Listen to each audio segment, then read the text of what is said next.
Dans cet exercice, il nous faut identifier l'élément chimique responsable de ces raies d'émission. Pour cela, il faut déterminer précisément leur longueur d'onde, noter lambda 1 jusqu'à lambda 6. Commençons par lambda 1 qui est égal à 350 nanomètres, la graduation accessible à sa gauche, plus x1 en nanomètres qui correspond à ce qu'il y a entre la graduation 350 et l'arrêt de lambda 1. Pour connaître la valeur x1, il faut faire un schéma réalité. L'échelle du document est donnée par les deux seules graduations du document, ici 700 nanomètres et 350 nanomètres, entre lesquelles il y a 700 nanomètres moins 350 nanomètres, c'est-à-dire 350 nanomètres. Et ces 350 nanomètres de la réalité correspondent sur le schéma à une longueur que l'on mesure avec une règle équivaut 15,5 cm que l'on reporte dans le tableau.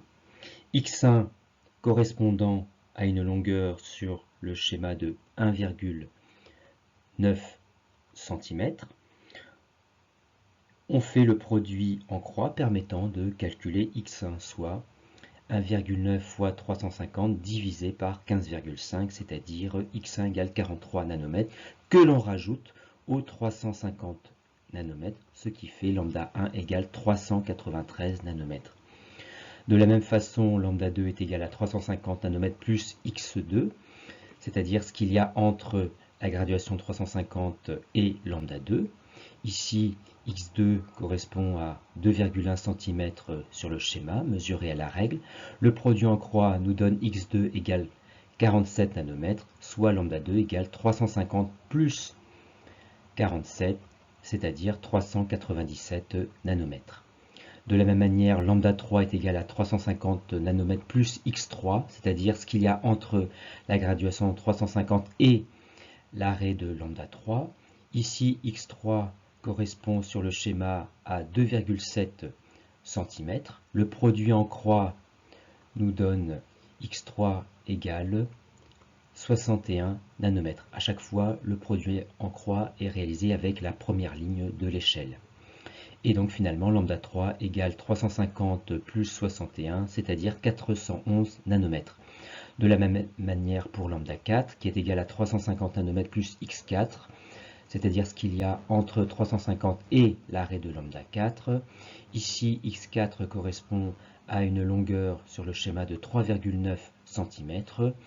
x4 est donc égal à 88 nanomètres. Lambda 4 est donc égal à 350 plus 88 nanomètres, soit 438 nanomètres.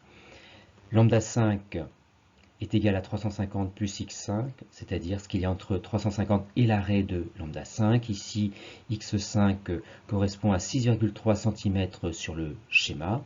Le produit en croix donne x5 égale 142 nanomètres que l'on rajoute aux 350 nanomètres, c'est-à-dire lambda 5 égale 492 nanomètres. Et enfin, lambda 6 qui est égal à 350 plus x6 qui correspond à ce qu'il y a entre 350 et l'arrêt de lambda 6. Ici, x6 correspond à une longueur de 13,9 cm. Le produit en croix donne x6 égale 314 nanomètres que l'on rajoute aux 350, soit lambda 6 égale 664 nanomètres.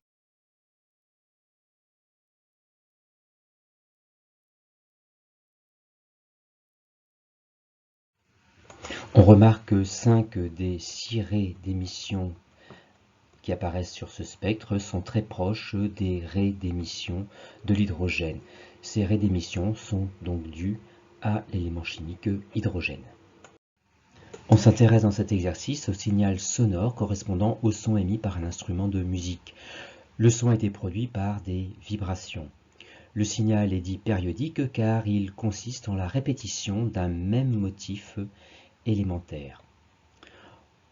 La période grand T correspond à la durée d'un motif élémentaire que l'on peut donc représenter par cette double flèche verte. Pour déterminer précisément la période grand T du signal, on remarque que deux périodes s'étalent sur 25 millisecondes et plus précisément 25,0 millisecondes car nous sommes ici pile sur la graduation 25.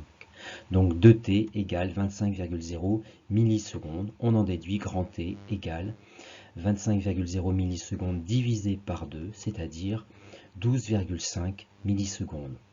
On en déduit la fréquence du signal avec la formule f égale 1 sur t, la fréquence est en Hertz si la période de grand T est en secondes. Il nous faut donc, avant de remplacer grand T dans la formule, convertir les millisecondes en secondes. On rappelle la conversion qui était donnée ici. Une milliseconde est égale à 1 millième de seconde, c'est-à-dire 10 puissance moins 3 secondes. Il faut donc remplacer millisecondes par 10 puissance moins 3 secondes. Ce qui donne 1 divisé par 12,5 fois 10 puissance moins 3. On trouve, avec 3 chiffres significatifs pour la fréquence, car la période a 3 chiffres significatifs, 80,0 Hz. Dans cet exercice, différents groupes de TP ont mesuré une fréquence dans les mêmes conditions. La meilleure estimation de la fréquence du son est la moyenne.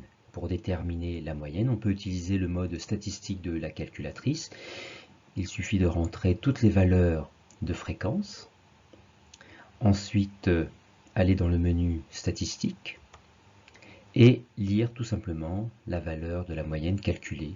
Ici 441,75, mais ici toutes les valeurs ayant 3 chiffres significatifs, on ne conservera que 3 chiffres significatifs et donc une moyenne de 442 Hz, moyenne notée F avec une barre au-dessus.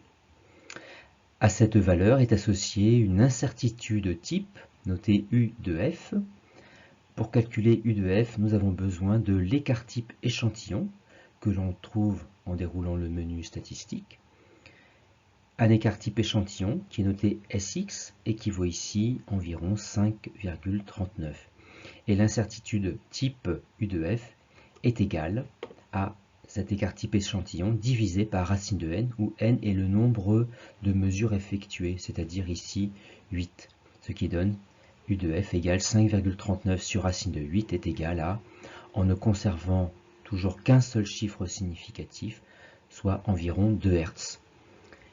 La fréquence du son est donc la moyenne plus ou moins cette incertitude type, c'est-à-dire 442 Hz plus ou moins 2 Hz, ce qui correspond à l'encadrement de la fréquence du son comprise entre 442 moins 2 Hz et 442 plus 2 Hz, c'est-à-dire une fréquence comprise entre 440 Hz et 444 Hz. Dans cet exercice, un son est émis par l'émetteur et reçu par deux récepteurs B et A.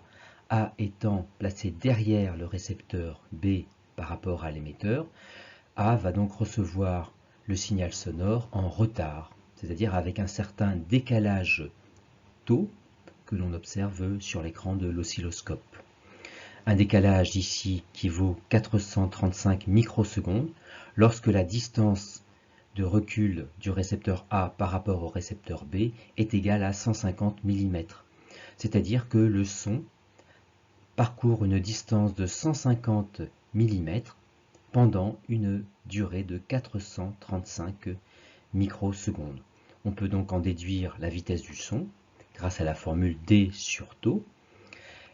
La vitesse sera en mètres par seconde si la distance est en mètres et la durée en secondes.